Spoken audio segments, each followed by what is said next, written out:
गीता के अनुसार आसमय ही क्यों मर जाता है मनुष्य, आज इस वीडियो में हम जानेंगे। तो चलिए शुरू करते हैं आज की प्यारी सी कहानी। पृथ्वी पर जिसने भी जन्म लिया है उसकी मृत्यु तय होती है।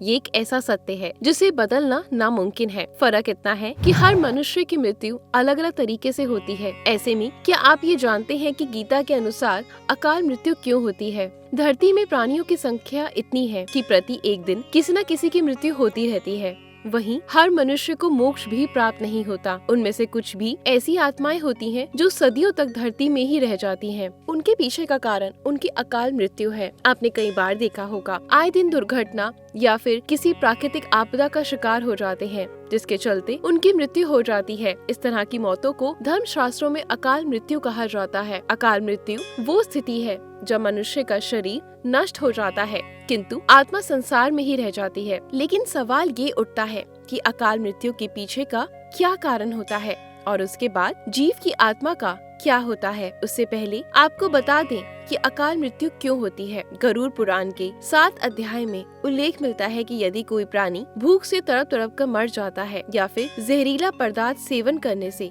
या फिर पानी में डूबने से अगर किसी इंसान की मौत हो जाती है तो ऐसे मनुष्य को अकाल मृत्यु की श्रेणी में रखा जाता है। बता देते हैं कि अकाल मृत्यु किसी भी वजह से हो सकती है, फिर चाहे वे किसी रोग के कारण ही क्यों ना हो। ऐसे में मनुष्य यही सोचता है कि काश ये उनके साथ नहीं हुआ होता तो ये इंसान बच जाता। गरुड़ पुराण में भी श्री हरि के वाहन पक्षीराज गरुड़ भगवान से पूछते हैं कि जो वेदों में मनुष्य की उम्र 100 साल निश्चित की गई है तो उनकी अकाल मृत्यु क्यों हो जाती है। तब विष्णु जी उत्तर देते हुए कहते हैं कि ये सच है कि वेदों में मनुष्य की उम्र 100 साल निर्धारित की गई है, परंतु इसमें दुष्कर्म को नहीं मिलाया गया है। यानी हर व्यक्ति की मृत्यु तभी होती है जब उसके धर्म कार्यों के लिए शक्ति नहीं होती या फिर उसका शरीर उसके धर्म कार्य करने की अनुमति नहीं देता। इसके साथ ही जब कोई व्यक्ति अपनी इच्छा से धर्म कार्यों को त्याग देता है तो धरती पर उसकी जीवन की अवधि कम होती जाती है। मनुष्य की उम्र भले ही 100 साल हो, लेकिन अपने कर्मों के माध्यम से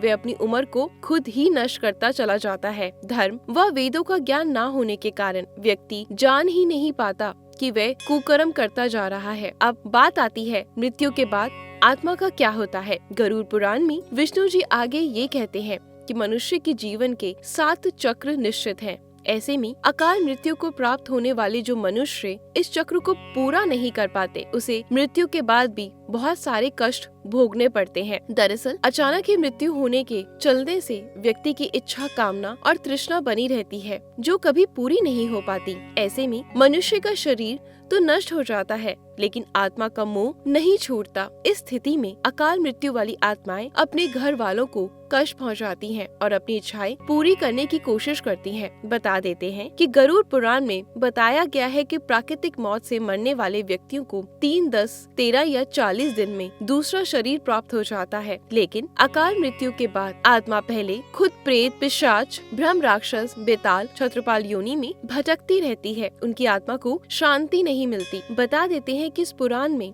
आत्महत्या को नंदनीय और घृणित अकाल मृत्यु बताया गया है। इससे संबंध में हरि ने आत्महत्या को परमात्मा के अपमान करने के समान अपराध बताया गया है। ऐसी जीवात्मा को न तो स्वर्ग लोक की प्राप्ति होती है और न ही नरक लोक की। जीवात्मा की इस अवस्था को अगति कहा जाता है और इस पुराण में ये भी उल्लेख है कि आत्महत्या करने वाली आत्मा अकाल मृत्यु को प्राप्त होने वाली सभी आत्माओं में सबसे कष्टदायी अवस्था में पहुंच जाती है।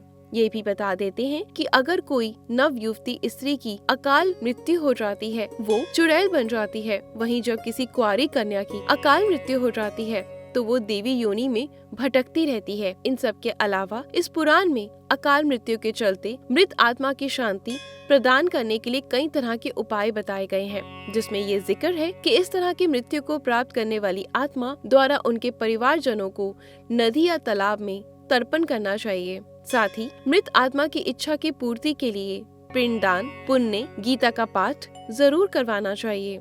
ये सभी कार्य कम से कम 3 वर्षों तक करते रहने चाहिए। इसी के साथ ही बरसी आने पर भूखे ब्राह्मणों, अनाथ बालकों को भोजन भी करवाना चाहिए ताकि मृत आत्मा को जल्द से जल्द मुक्ति मिल सके। बस आज की वीडियो में इतना ही। उम्मीद करती हूँ आपको हमारा ये वीडियो बेहद पसंद आया होगा। अगर पसंद आया है तो वीडियो को लाइक और शेयर जरूर करिएगा और हाँ, हमारा कल इंतजार करिएगा। हम ऐसी ही कुछ अद्भुत कहानियाँ आपके सामने प्रस्तुत करते रहेंगे। धन्यवाद।